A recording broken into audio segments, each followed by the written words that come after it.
तो ध्यान रखो। चलो अभी तो हम लोग क्या सीख चुके हैं, आयनेशन थल पे क्या होता है आपको समझ में आ चुका है। ठीक है, हमको सीखना है कि आयनेशन थल पे का जनरल ट्रेंड क्या फॉलो करना है आपको।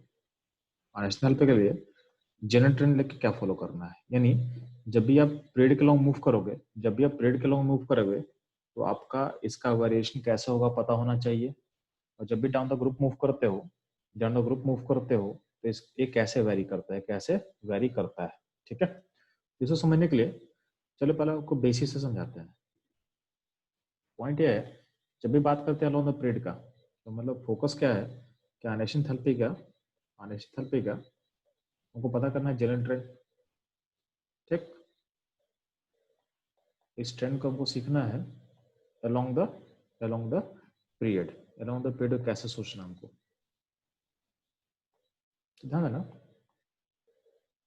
तो अलोंग द पीरियड के लिए हम लोग कुछ एलिमेंट ले लेते हैं। तो आपके सामने लिथियम से लेके लिथियम, बेरिलियम, बोरोन, कार्बन, ये सारे एलिमेंट हम ले लिए। अब ध्यान देना, सारे का जो स्ट्रक्चर ड्रॉ कर लेते हैं। तो लिथियम के पास 3 प्रोटॉन होता है, उसमें 2 सेल होता है।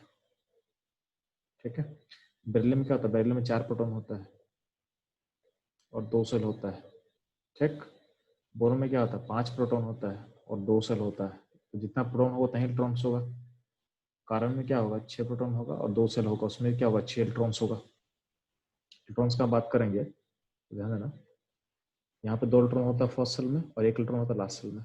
यहाँ पे 2 इलेक्ट्रॉन और 2 इलेक्ट्रॉन बाहर। बोरोन में क्या होता है चलो, तो बोरोन में क्या होगा, तो बोरोन में यहाँ पे फर्स्ट सेल में 2 इलेक्ट्रॉन और बाहर में 3 इलेक्ट्रॉन। अब कार्बन बात करो तो कार्बन में क्या होता है, तो यहाँ पे फर्स्ट सेल में 2 इलेक्ट्रॉन और बाद में क्या होगा, 4 इलेक्ट्रॉन होगा।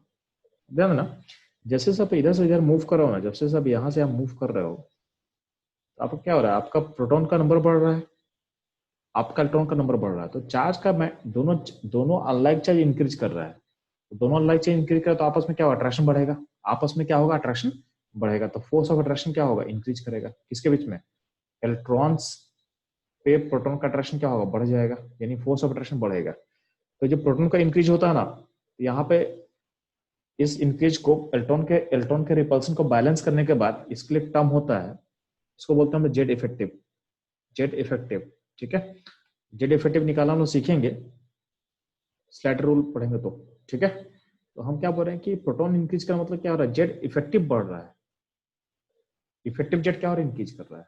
ठीक है, तो अल्टीमेटली क्या होगा, बाहर से, और साथ में एक और फैक्टर हो रहा है। एक और फैक्टर क्या हो रहा है कि रेडियस डिक्रीज कर रहा है। वो लोग पढ़े हो, जब भी आप इलेक्ट्रॉन का पेड़ मूव करते हो क्या होता है, रेडियस हटता है। तो रेडियस हटेगा मतलब क्या होता है, इलेक्ट्रॉन प्रोटॉन क्या पास आ रहा है। पास आएगा तो क्या होगा, अट्रैक्शन फोर्स और इंक्रीज करेगा। क्योंकि आपको पता है कि जो कोलम्बिक फोर्स ऑफ अट्रैक्शन होता है क्या होता है, उसका फॉर्मूला क्या होता है, K(Q1Q2/r² होता है। डिस्टेंस जितना घटेगा उतना ही फोर्स का वैल्यू क्या होगा, इंक्रीज करेगा। अल्टीमेटली क्या होगा, आपका प्रोटॉन बढ़ा, इलेक्ट्रॉन बढ़ा, तो प्रोटॉन का इफेक्टिव जो वैल्यू होता है उसको बोलते हैं जेड इफेक्टिव। वो अल्टीमेटली वो भी क्या होगा, इंक्रीज करेगा। आपका रेडियस क्या होगा, घटेगा। इसका इम्पैक्ट क्या पड़ेगा, फोर्स ऑफ अट्रैक्शन क्या होगा, इंक्रीज करेगा। अल्टीमेटली क्या होगा, आपका ionisation enthalpy along the period में क्या होगा, इंक्रीज करेगा। अलोंग द पीरियड में क्या होगा, इंक्रीज करेगा। ठीक है, तो आयनेशन एंथैल्पी का अलोंग द पीरियड का ट्रेंड ऐसा होता है। ठीक, बात करते हैं हम लोग down the group. Down the group, तो डाउन द ग्रुप के लिए कुछ एलिमेंट्स हम ले लेते हैं एक ग्रुप का। जैसे मान लेते हैं लिथियम अपने पास आ गया, सोडियम आ गया है, पोटेशियम ले लेते हैं। तो लिथियम में क्या होता है, 3 प्रोटॉन होता है और 2 सेल होगा। सोडियम में क्या होता है चलो, 11 प्रोटॉन होता है और कितना सेल होगा, तो इसमें 3 सेल होता है। ठीक है, पोटेशियम में क्या होगा, तो पोटेशियम में क्या होता है, 19 प्रोटॉन होता है और उसमें कितना होता है, 4 सेल होता है। ठीक है, तो इसको ड्रॉ करने में थोड़ा मुश्किल होगा, ड्राइंग आपको देख लेना उसका। ठीक है, तो इसमें 4 सेल होगा जहाँ पे मैं दिखा नहीं पाऊंगा। ठीक है, तो इसको छोड़ देते हैं अभी के लिए। तो मेरा पॉइंट क्या है, जैसे आप नीचे मूव करते हो ना किसी भी यहाँ पे, तो आपका क्या हो रहा है, आपका जो सेल का नंबर इंक्रीज कर रहा है, सेल इंक्रीज कर रहा है, अल्टीमेटली क्या होगा, रेडियस इंक्रीज करेगा। और आपको मैं सिखा दूंगा स्लैटर रूल में, आप लोग इसको जान लेना कि जो नेट यहाँ पे प्रोटॉन बढ़ रहा है, लेकिन प्रोटॉन बढ़ रहा है तो इलेक्ट्रॉन भी तो बढ़ रहा है, और डिस्टेंस भी क्या इंक्रीज कर रहा है। तो ओवरऑल जो जेड इफेक्टिव का वैल्यू होता है ना, जेड इफेक्टिव क्या होता है, जनरली कांस्टेंट होता है डाउन द ग्रुप में। जेड का वैल्यू जनरली क्या होता है, कांस्टेंट होता है, यानी नेट जो बोलते हैं ना प्रोटॉन, तो प्रोटॉन बढ़ रहा है बट जो प्रोटॉन का नेट इम्पैक्ट है ना उसको बोलते हैं जेड इफेक्टिव, यानी इलेक्ट्रॉन के रिपल्सन फोर्स को बैलेंस करने के बाद उसका वैल्यू को जनरली देखना नीचे कांस्टेंट रहता है, डाउन द ग्रुप में चेंज नहीं करता है। तो आपका सेल का नंबर बढ़ा, रेडियस बढ़ा, और जेड इफेक्टिव क्या है, नियरली कांस्टेंट है, नियरली क्या है, कांस्टेंट है। तो अल्टीमेटली क्या होगा, आउटर मोस्ट क्लाउड का हम बात कर रहे हैं, आउटर मोस्ट क्लाउड का बात कर रहे हैं, उस पर अट्रैक्शन फोर्स क्या होगा, उस पर अट्रैक्शन फोर्स क्या होगा, डिक्रीज करेगा। तो फोर्स ऑफ जो अट्रैक्शन है वो अल्टीमेटली क्या होगा, चलो डिक्रीज करेगा। ठीक, तो फोर्स ऑफ अट्रैक्शन डिक्रीज करेगा तो आपको इलेक्ट्रॉन निकालना क्या होगा, आसान हो जाएगा, क्योंकि अब जो जो उसका अट्रैक्शन न्यूक्लियस का कम हो जा रहा है, तो आपके लिए इलेक्ट्रॉन निकालना आसान है, यानी आपको एनर्जी कम देना पड़ेगा, यानी आपको एनर्जी क्या होगा, कम देना पड़ेगा। तो आप एनर्जी जब कम दोगे तो आपका एनेशन थैलेपी क्या होगा, क्या बोलोगे, डिक्रीज करेगा। तो डाउन द रूप में क्या होता है, एनेशन थैलेपी क्या होता है, चलो डिक्रीज करता है। ठीक है, तो ये हुआ आपका जनरल ट्रेंड, यानी अलोंग द पीरियड में क्या होगा, चलो एनेशन थैलेपी इंक्रीज करता है, और डाउन द ग्रुप में क्या होगा, तो डाउन द ग्रुप में क्या होगा, चलो डिक्रीज करेगा, डाउन द ग्रुप में क्या होगा, चलो डिक्रीज करेगा। ठीक है, तो वही चीज यहाँ पे आपको नोट्स में लिखा होगा, चलो कि अलोंग द पीरियड में क्या होता है, तो अलोंग द पीरियड में आपका जेड इफेक्टिव इंक्रीज किया, रेडियस डिक्रीज किया, फोर्स ऑफ अट्रैक्शन क्या होगा, तो फोर्स ऑफ अट्रैक्शन पे चलो डिक्रीज कर रहा है, इंक्रीज कर रहा है, तो अनेशनल में क्या इंक्रीज करेगा, यानी अलोंग द पीरियड में आपका अनेशनल भी क्या इंक्रीज करता है। बात करता है डाउन द ग्रुप में, जेड इफेक्टिव कांस्टेंट, रेडियस बढ़ा, फोर्स ऑफ अट्रैक्शन क्या होगा, घटेगा, तो अनेशनल भी क्या होगा, घटेगा। ये आपको पता होना चाहिए कि डाउन द ग्रुप में आपका अनेशन थेरेपी क्या होता है, वो चलो डिक्रीज करता है। ठीक है, ये रहा आपका जनरल ट्रेंड। अब ध्यान देना, अनेशन थेरेपी को समझने के लिए आपको ये समझना बहुत जरूरी है कि जब आप इलेक्ट्रॉनिक कॉन्फ़िगरेशन लिखते हो ना, उसमें से कुछ टाइप ऑफ कॉन्फ़िगरेशन को काफी स्टेबल, मतलब स्टेबल बोला गया है। ठीक है, जब भी आप कॉन्फ़िगरेशन लिखते हैं तो उसमें सम टाइप ऑफ कॉन्फ़िगरेशन को हम स्टेबल बोलते हैं, सम टाइप ऑफ कॉन्फ़िगरेशन को हम स्टेबल बोलते हैं। तो आपको पता होना चाहिए कि किस किस टाइप के कॉन्फ़िगरेशन को हम स्टेबल बोलते हैं, किस किस टाइप के कॉन्फ़िगरेशन को हम लोग स्टेबल बोलते हैं या स्टेबल होता है। ठीक है, तो ध्यान देना, तो बोला गया है कि हाफ फील्ड सबसे ज्यादा स्टेबल, यानी जब भी आप P3 देखोगे, D5 देखोगे और F7 देखोगे, इसको बोलेंगे हाफ फील्ड, क्योंकि पी सबसेल का कैपेसिटी कितना होता है, 6 इलेक्ट्रॉन, तो उसका आधा है, 3 है। D5 का मतलब क्या होता है, D5 में D में कितना कैपेसिटी होता है, 10 का, तो उसका आधा है, मतलब 5 है, तो इसको बोलेंगे क्या बोलेंगे, हाफ फील्ड बोलेंगे। ठीक है, F का कैपेसिटी कितना होता है, 14 होता है, तो उसका आधा कितना होगा, 7 होगा, तो F7 भी क्या होगा, इसको हाफ फील्ड बोलेंगे। तो जब भी P3 D5 F7 देखा होगा तो क्या बोलोगे, ये सिस्टम स्टेबल है, सिस्टम स्टेबल है। ठीक है, सिमिलरली बात कर रहे हैं फुलफिल्ड का, तो फुलफिल्ड में क्या है कि F में 14, D में 10, P में 6 और S में 2। S का कैपेसिटी 2 होता है, तो S कैपेसिटी 2 भी रहेगा, तो उसको बोल सकते हैं फुलफिल्ड। तो फुलफिल्ड में 4 केस हो सकता है, S2, P6, D10 और F14। तो ये सारा केस क्या होगा, तो ये सारा केस को हम फुलफिल बोल सकते हैं, सारा केस को बोल सकते हैं फुलफिल। ठीक है,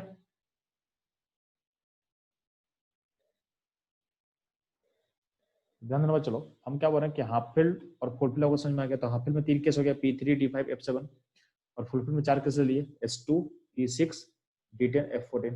तो पॉइंट यहाँ पे है कि हम S1 को हाफ फील्ड क्यों नहीं बोल रहे हैं, S1 भी तो है, हाफ फील्ड हो सकता है, इसको हाफ फील्ड क्यों नहीं बोला गया, तो इसका लॉजिक समझोगे।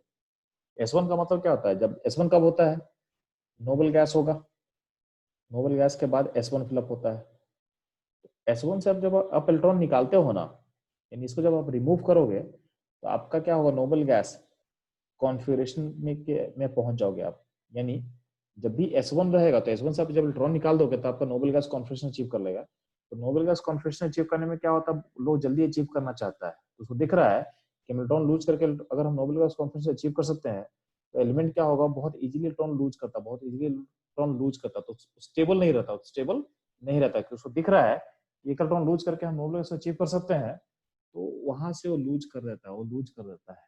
ठीक है, इसलिए हम S1 को हाफ फील्ड कंसिडर नहीं करने बोल रहे हैं आपको। ठीक है, S1 को आप लोग हाफ फील्ड कंसिडर नहीं करना है, ये आपको ध्यान देना है, तो ध्यान देंगे। वही चीज आपको नीचे समझाया हुआ है कि S1 इज, ठीक है, S1 is half field, S1 is half field, but इसको आप स्टेबल कंसिडर नहीं करोगे। क्यों नहीं करोगे, क्योंकि इलेक्ट्रॉन निकालने के बाद ये नोबल गैस कॉन्फ़िगरेशन को अचीव कर लेता है। ठीक है, इसलिए S1 को आप स्टेबल कंसिडर नहीं करोगे। अब यहाँ ध्यान देना, जो फुलफिल्ड केस में क्या था, 4 केस था, S2 P6 D10 and F14, ठीक। इसमें जो P6 है, P6 नोबल गैस का कॉन्फ़िगरेशन होता है, यानी ये सबसे स्टेबल माना गया है, P6 को सबसे स्टेबल माना जाता है, क्योंकि P6 क्या होता है, नोबल गैस कॉन्फ़िगरेशन होता है, इसलिए क्या बोला गया है, मोस्ट स्टेबल होता है, ठीक है। तो किसी पीरियड में लास्ट एलिमेंट होता है नोबल गैस, लास्ट में क्या होता है, नोबल गैस होता है।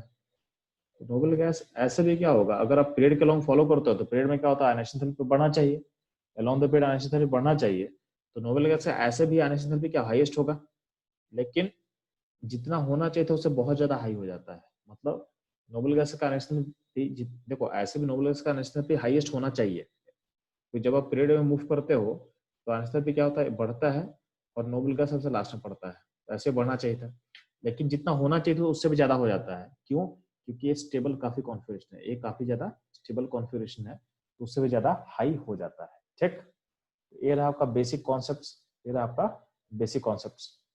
अब ध्यान देना, इसको अप्लाई करना सीखते हैं, जो हम लोग तब सीखे उसको अप्लाई करना सीखते हैं। तो यहाँ बोला गया है कि वेन एवर, जब भी आपका स्टेबल कॉन्फ़िगरेशन आप देखो केमिस्ट्री में, जब भी आप स्टेबल कॉन्फ़िगरेशन को देखो, ठीक है, तो क्या सोचना आपको कि जब आप आयनाइजेशन थेरेपी पे फोकस कर रहे हो ना, तो स्टेबल कॉन्फ़िगरेशन मतलब क्या है, P3 D5 F7, ठीक, और क्या होगा P6 D10 F14 और S2, ये सब स्टेबल कॉन्फ़िगरेशन है। तो जब इनको देखोगे, जब आप आयनाइजेशन थेरेपी कंपेयर कर रहे हो ना अलोंग द पीरियड में, तो क्या करना, जब भी इनमें से कोई भी केस अगर आएगा, जब भी इनमें से कोई भी केस आता है, तो उसका आयनाइजेशन थेरेपी उसके अगले एलिमेंट से ज्यादा हो जाएगा। तो आप समझो यहाँ पे, इन 7 में से कोई भी केस अगर ऑकर करता है और आप अलोंग द पीरियड में आयनाइजेशन थेरेपी कंपेयर कर रहे हो, तो उसका जो आयनाइजेशन थेरेपी है वो अपने अगले एलिमेंट से आगे निकल जाएगा, यानी अलोंग द पीरियड में वो अपने अगला एलिमेंट से आगे निकल जाता है, अपने अगले एलिमेंट से आगे निकल जाता है, ठीक। और यहाँ पे लिखा है बस ओनली नेक्स्ट एलिमेंट, उसके बाद मत करना, मतलब 2 एलिमेंट्स आगे मत कर देना। अब समझो जो लैंग्वेज है उसको समझो, तो नीचे एग्जांपल देकर आपको समझाया हुआ है, तो नीचे एग्जांपल क्या दिया, ध्यान देना बच्चे लोग। तो नीचे एग्जांपल में हम लोग क्या किया बच्चे लोग, तो एग्जांपल में हम लोग सेकंड पीरियड का एलिमेंट सारे ले लिए हैं, ठीक है। तो ध्यान देना, यहाँ बोला गया है कि सेकंड पीरियड के एलिमेंट्स को आपको अरेंज करना है आयनाइजेशन थेरेपी के अकॉर्डिंग में, आपको अरेंज करना है अकॉर्डिंग टू आयनाइजेशन थेरेपी। ध्यान देना, यहाँ पे हम क्या किए हैं, यहाँ पे सारे का कॉन्फ़िगरेशन लिख दिए हैं। तो lithium helium 2s1, beryllium helium 2s2, boron helium 2s2 2p1, तो ये सारा कॉन्फ़िगरेशन के लिखा हुआ है। तो ध्यान ना, ये लॉन्ग द पीरियड का एलिमेंट्स है, तो लॉन्ग पीरियड में क्या होगा, लास्ट में बढ़ना चाहिए स्थल पे, तो बढ़ेगा, कोई दिक्कत नहीं है। तो सबसे ज्यादा किसका होगा, नियन का होगा। लेकिन ध्यान देना, यहाँ पे कुछ कुछ जगह सर्किल किया हुआ है, तो बोरोन के पास सर्किल किया हुआ है और नाइट्रोजन पर सर्किल किया हुआ, क्यों किया, ध्यान देना कि बोरोन का 2s2 है, फुलफिल्ड है, नाइट्रोजन पे क्या है 2p3 है, हाफ फिल्ड है। तो हाफ फिल्ड फुलफिल्ड आने से क्या बोले हैं कि जो उसका पोजीशन है वो अपने अगले एलिमेंट से आगे कर देना, नाइट्रोजन का जो वैल्यू है आयनाइजेशन थेरेपी का, वो ऑक्सीजन से आगे चला जाएगा, यानी क्लोरीन के पीछे रहेगा बट ऑक्सीजन से ज्यादा हो जाएगा। सिमिलरली बात कर रहे हैं बेरिलियम का, तो बेरिलियम का जब वैल्यू निकालोगे तो उसका अगला एलिमेंट बोरोन है, तो बोरोन से आगे कर देना, बोरोन से आगे कर देना, कार्बन से आगे नहीं होगा, बस अगले एलिमेंट से आगे करना है। यानी बोरोन का ज्यादा होना चाहिए था बेरिलियम से, जब हम जनरल ट्रेंड फॉलो करेंगे, लेकिन चूंकि बेरिलियम के पास क्या फुलफिल्ड केस है, तो अपने वो क्या उसका वैल्यू जो होगा आयनाइजेशन थेरेपी का, वो बोरोन से ज्यादा आगे हो जाएगा, यानी बोरोन से हाई हो जाएगा। तो जो ऑर्डर है, ऑर्डर यहाँ लिखा हुआ है, ठीक। तो ऐसे ऑर्डर क्या है, तो नियन, फिर फ्लोरीन, फिर देखो ऑक्सीजन नहीं है, नाइट्रोजन ले लिए, नाइट्रोजन को ले लिए, यहाँ पर समझा चुके हैं। फिर ऑक्सीजन आएगा, फिर कार्बन आएगा, फिर बोरोन नहीं है, बोरोन के बदले क्या है, बेरिलियम को ले लिया गया, ठीक है, फिर बोरोन है, फिर लिथियम है, ठीक है। तो इस तरह से आपको सोचना है, इस तरह से आपको सोचना है। तो इस तरह से आपको सोचना है, जब भी आपका स्टेबल कॉन्फ़िगरेशन आएगा, तो जब भी आप अलोंग द पीरियड में जब आयनाइजेशन पे कंपेयर करते हो, तो उसको अपने अगले एलिमेंट से आगे कर देना है, आयनाइजेशन पे वैल्यू में उसको अपने अगले एलिमेंट से आगे कर देना है, ठीक है। नेक्स्ट हम लोग मूव करते हैं बच्चे लोग, कि अगर मान लेते हैं कोई आपका गैसेस एटम है, कोई आपका गैसेस एटम है, तो किसी भी गैसेस एटम में से जब आप इलेक्ट्रॉन निकालते हो, तो जो पहला इलेक्ट्रॉन निकालते हो तो फर्स्ट इलेक्ट्रॉन को बोलते हैं आयनाइजेशन एंथैल्पी बोलते हैं, हम लोग सीख चुके हैं।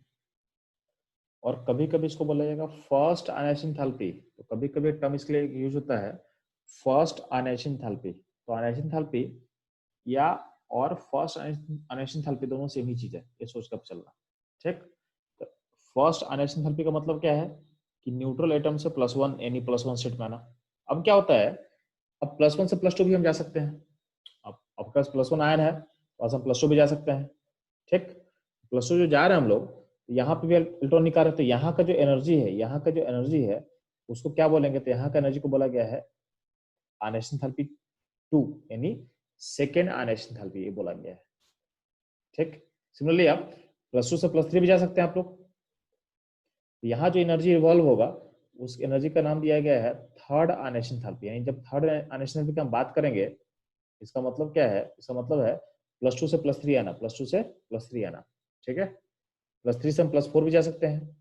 +3 से +4 जब जाएंगे तो फिर यहाँ जो एनर्जी रिक्वायर्ड होगा उसको बोलेंगे हम लोग फोर्थ आयनाइजेशन एंथैल्पी।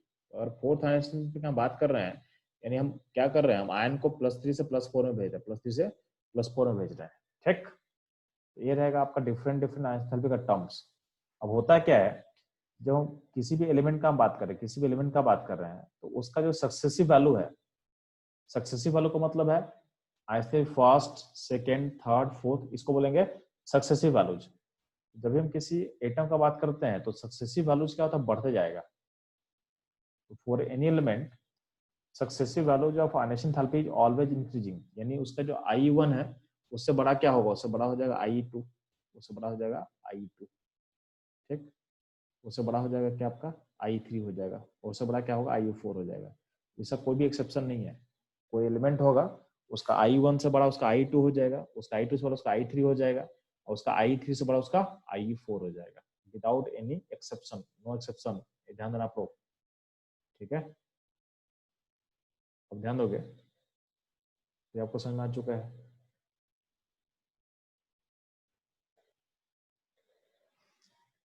एक की पॉइंट को समझाया गया है, एक की पॉइंट समझाया क्या गया है कि अगर अगर आप इलेक्ट्रॉन निकालते जा रहे हो, इलेक्ट्रॉन निकालते जा रहे हो, इलेक्ट्रॉन निकालते निकालते अगर आपका आउटर मोस्ट शेल खाली हो गया, आउटर मोस्ट शेल खाली होने का मतलब है नोबल गैस कॉन्फिगरेशन अचीव करना। ठीक है, तो while removing electron from an element if it attain noble gas configuration, that is after removing all the electrons from the valence cell, यानी valence cell से तुम सारे इलेक्ट्रॉन निकाल दिए तो क्या हो जाएगा, नोबल गैस कॉन्फिगरेशन अचीव कर लेगा। तब तुम ऑब्जर्व करोगे उसके बाद जो अगला जब नोबल गैस कॉन्फिगरेशन अचीव कर लेगा ना, यानी वैलेंस सेल खाली हो चुका है, वैलेंस सेल खाली हो चुका है, तो आप लोग क्या सीखे हो, जैसे से आप इलेक्ट्रॉन निकालोगे तो आपका जो सक्सेसिव वैल्यू है इंक्रीज करता है। तो पहला इलेक्ट्रॉन निकालोगे, पहला इलेक्ट्रॉन निकालने के बाद जो अगला इलेक्ट्रॉन निकलेगा उसका वैल्यू क्या होगा, बड़ा होगा, तो सक्सेसिव वैल्यू क्या इंक्रीज करता जाएगा।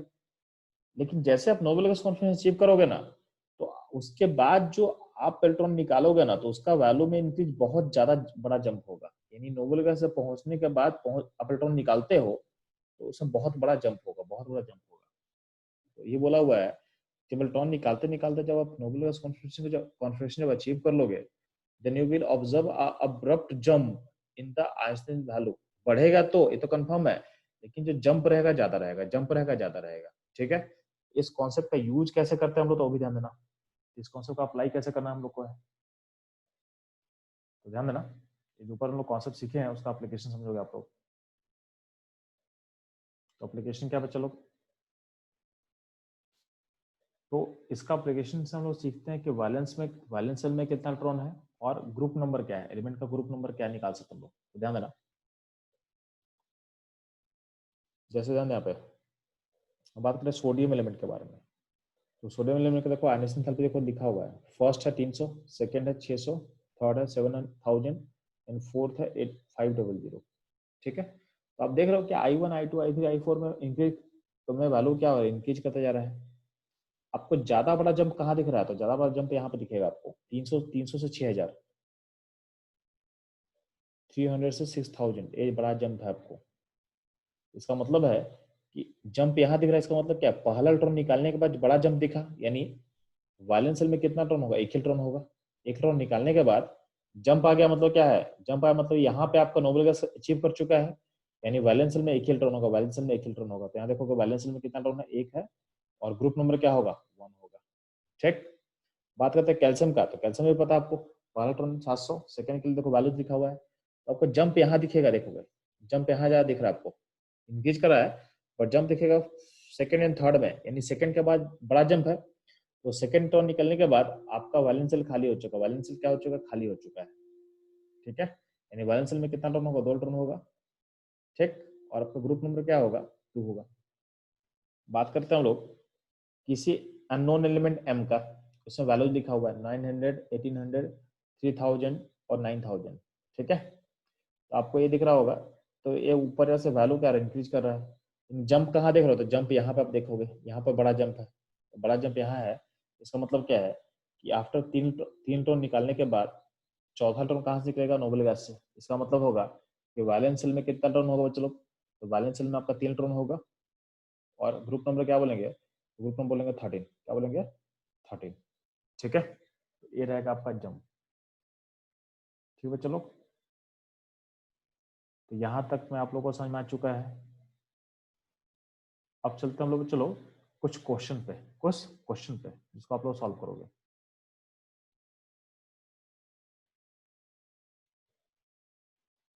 तो ध्यान देना, आपके सामने कुछ क्वेश्चन है। क्वेश्चन क्या है, तो क्वेश्चन पे चलो क्या है, तो कंपेयर I1, I2, I3, यानी first ionisation enthalpy, second ionisation enthalpy and third ionisation enthalpy of, किसका करना बच्चों लोग, तो all element of second period, all element of second period पहला क्वेश्चन, यानी इसमें 3 क्वेश्चन हो गया। सेकेंड पीरियड का सारा का फर्स्ट अयनाइजेशन पे कंपेयर करोगे, सेकेंड पीरियड का एलिमेंट का सेकेंड अयनाइजेशन पे कंपेयर करोगे, और सेकेंड पीरियड का ही एलिमेंट का सारा एलिमेंट का थर्ड अयनाइजेशन पे कंपेयर करोगे। तो यहाँ पे 3 क्वेश्चन हो गया। ठीक है, सेकंड क्वेश्चन बोला है, सेम क्वेश्चन है, बट आपको अब करना थर्ड पीरियड के लिए, तो यहाँ पे 3 क्वेश्चन हो गया, यानी यहाँ पे 3 बार आपको अरेंज करना पड़ेगा।